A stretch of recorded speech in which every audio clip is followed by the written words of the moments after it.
My name is Pedro. I'm an addict. Coming to you from my work. Um, Grateful for this opportunity. I'm grateful to be clean and serene. My clean date is April 4th, 2008, which gives me just a little over 8 years. Um,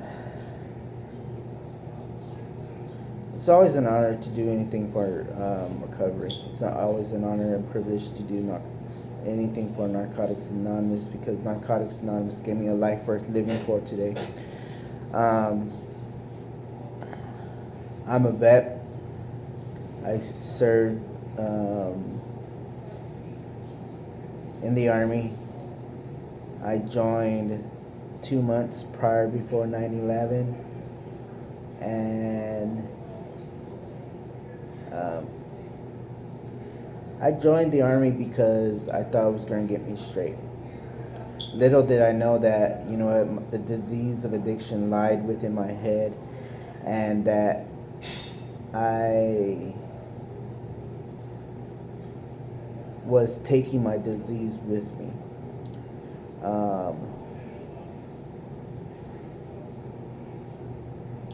When I joined the Army, I thought it was going to make me into a model citizen, and I thought it was going to make me straight, pretty much.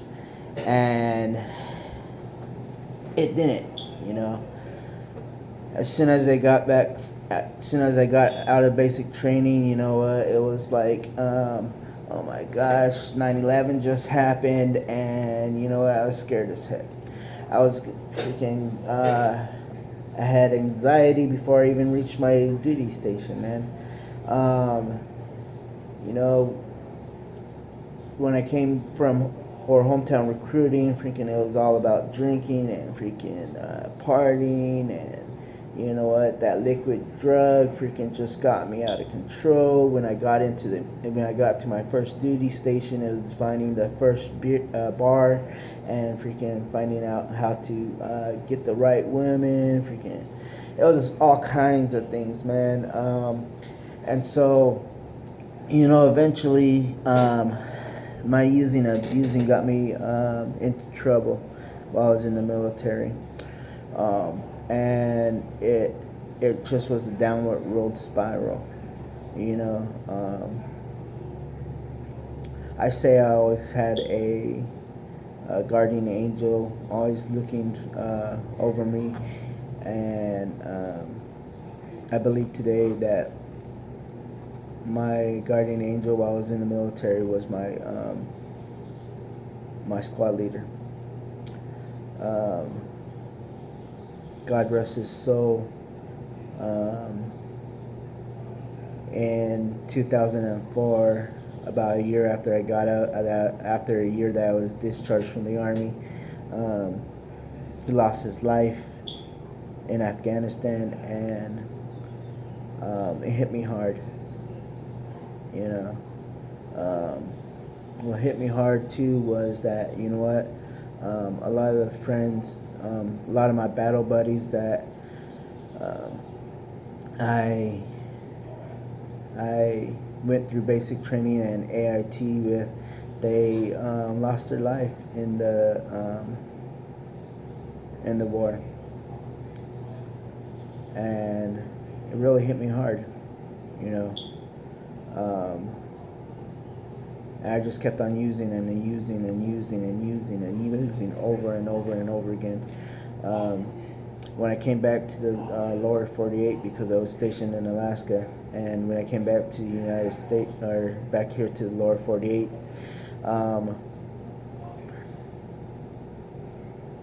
after I was discharged, I had this shame and guilt with me, and it kept me imprisoned in my addiction,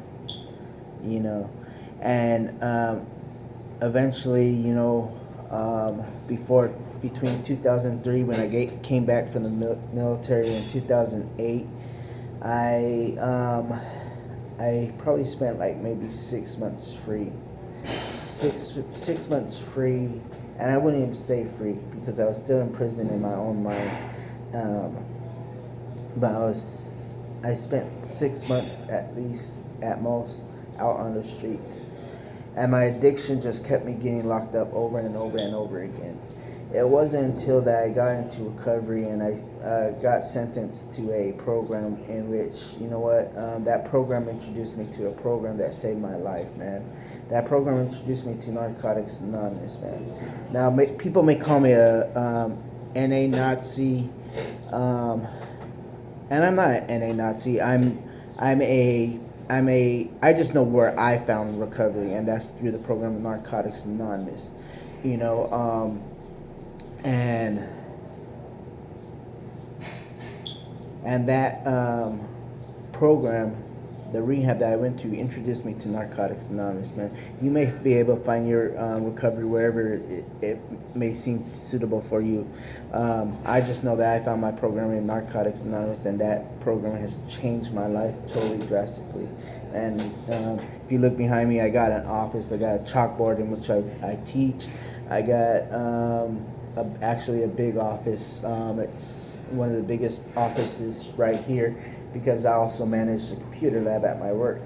And as you can see right there, I have a video camera. That's because I work with prisoners.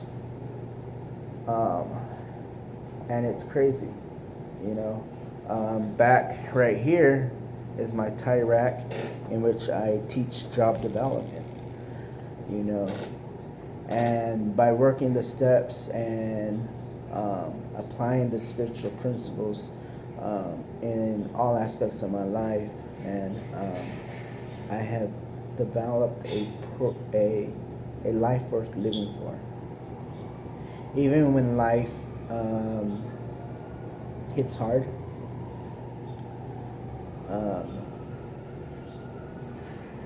sometimes it sucks. You know,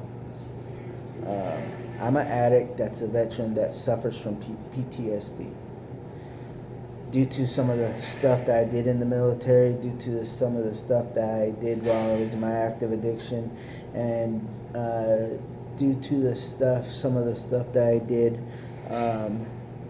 towards my mom, you know. I involved her in my active addiction, and I drug her through my active addiction when I came from military, and I came back to the lower 48. You know, the things that I did and things that the people that I hurt, I suffer greatly from a remorse, you know.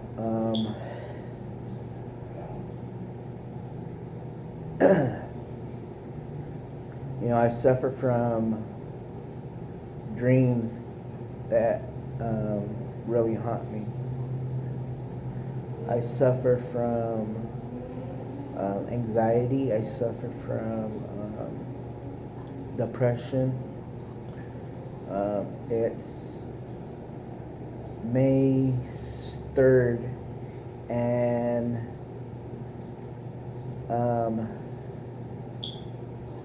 from January to April, I've been stuck in a depression of my own doing, of denial, in which I stopped going to see my psychiatrist through the VA.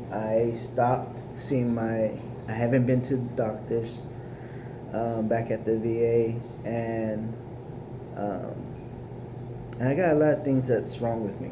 You know, I got leg injuries, and in which I had surgery on, and it didn't heal right, so now I got more cysts developing on the back of my legs, and I got a lot of medical issues. You know, I went through a recent relationship, and it talks about in the literature of Narcotics Anonymous that, you know what, relationships are going to be are one of the hardest things in recovery. And for me, I've always had an issue with relationships. I've always had an issue with unhealthy relationships. And for me,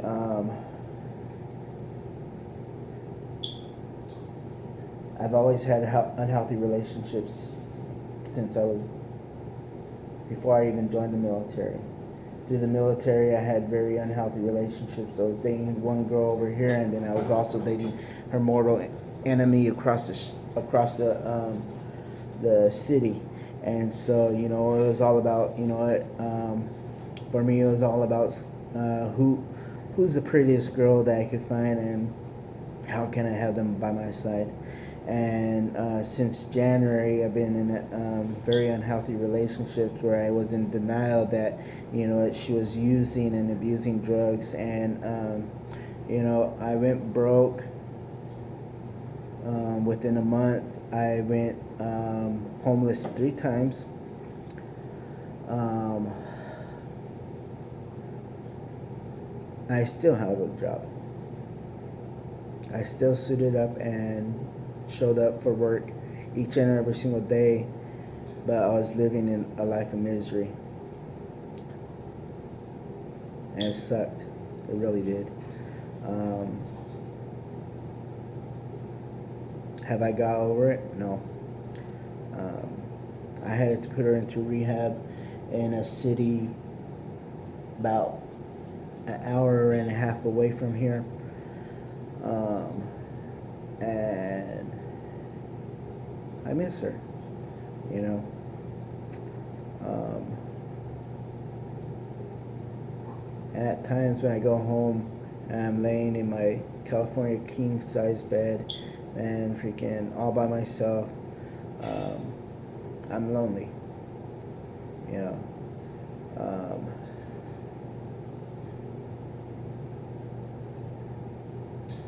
you know, it's just been real hard for me.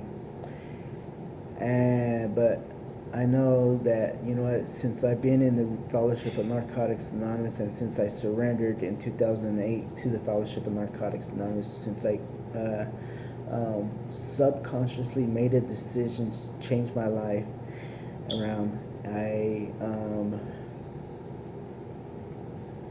never went without food. I may have been homeless, but I never went without a place to sleep at night. I've always had my needs met for me, and that's all due to the program of Narcotics Anonymous, man. Because you know what? Today I don't burn bridges. Today I don't freaking you know, hurt people. I try to heal people. I try to help out as much as I can. And because I give back to the community in which I live at, you know what? I always have people that have my back no matter what. You know what? I've developed friendships here in the rooms of Narcotics Anonymous. I've developed true, lasting friendships. Not just homeboys or homegirls that I've met out on the streets, but they're actually true friends. And that's what I value the most. You know, when I was asked to do this, um,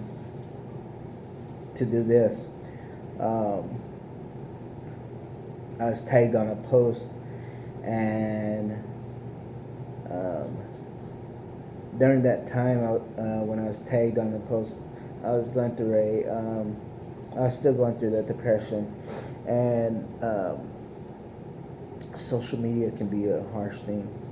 You know, at that time, I had some things going on, and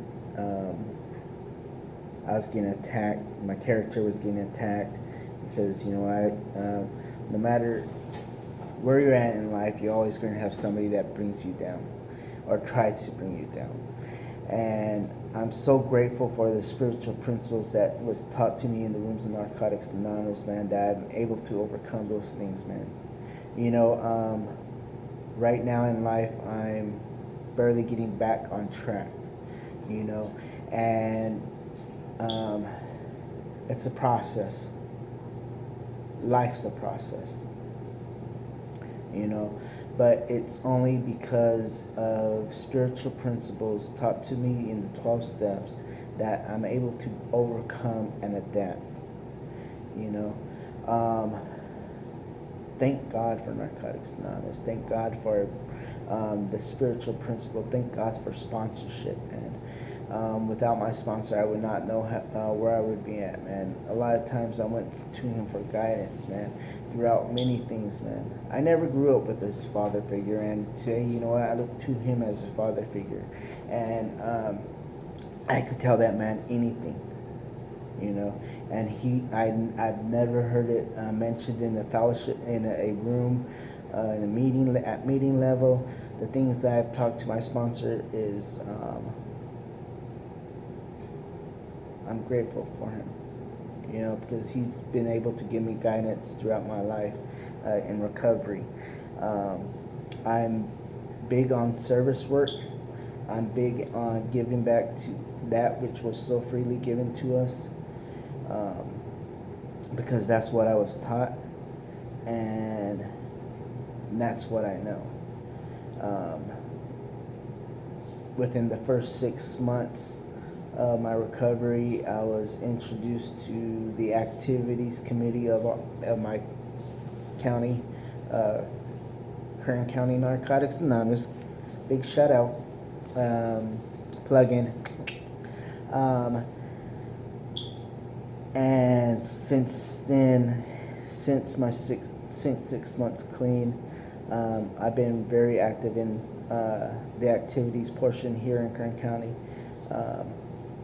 For the past 5 years, I've been activities chair and been planning all the activities with a committee right here in Kern County Narcotics Anonymous.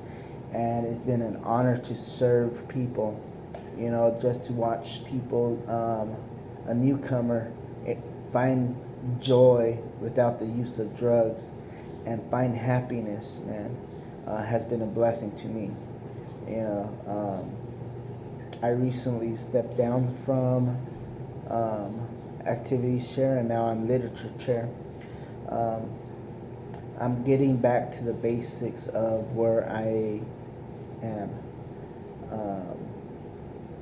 Activities share was a lot of responsibility and a lot of hard work, and it took a lot of dedication.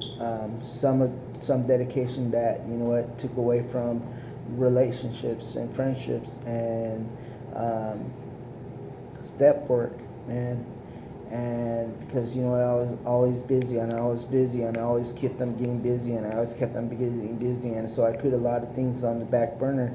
And for me, it was time that I step away from that title as chair of Kern County Narcotics Anonymous Activities Chair, and get back to a level where I needed to be so I could focus back more on myself. You know, and but I decided to take literature chair because it was less of a commitment and less of a responsibility, but I still wanted to be giving back to a community, giving back to Kern County Narcotics Anonymous, you know, and I just wanted to be part of, you know, still. And so that's where I'm at in life today, or as far as my service work. Now, you could be part of service by many different ways. I was talking to another addict the other day, and she was scared to get a commitment, you know. And I told her, you know what, being a service means so many other things, man. Being a service can mean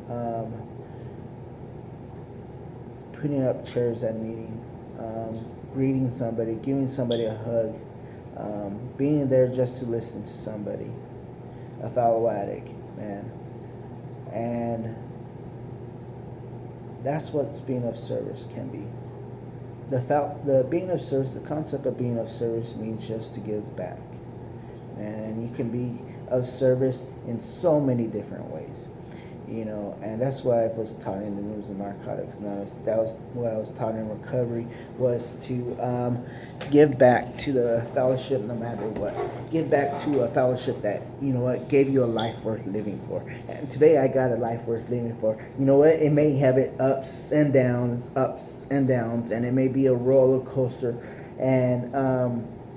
But I know that today, that my life, no matter the troubles, no matter the trials and tribulations, that I got a life worth living for.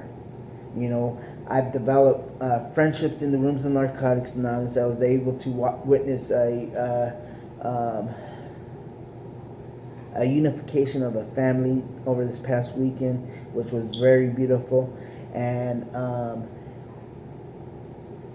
in the process of recovery, I have developed a relationship with my mother, which I told you earlier, that I, drug her through my addiction. Today I don't got to she don't have to worry about me no more, because she knows where I'm at in life today. She knows that, I may have gone through some trials and tribulations in my recovery, but because of the rooms of Narcotics Anonymous, because of the fellowship of Narcotics Anonymous, because of the steps of Narcotics Anonymous, that I'm okay, and she don't have to worry about me. She don't have to worry about receiving that call that, her baby boy has been found dead because of some criminal act that he did, or that he overdosed. She don't gotta worry about that.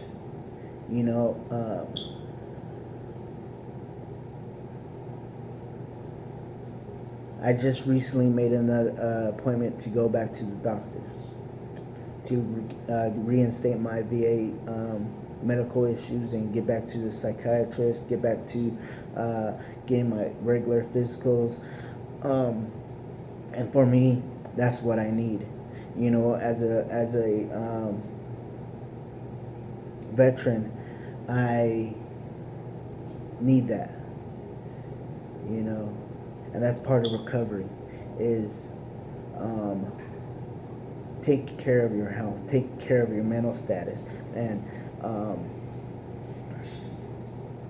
I know a lot of us veterans suffer from a lot of PTSD, and it really sucks, man. It really sucks. But let me let you know that, I work with veterans today. I work with I have veterans as my clients. I have veterans as my friends, and together we can overcome anything. I didn't get this far by myself. When I was in my active addiction, and I was homeless in my active addiction, and I was dirty and grimy, there's a guy that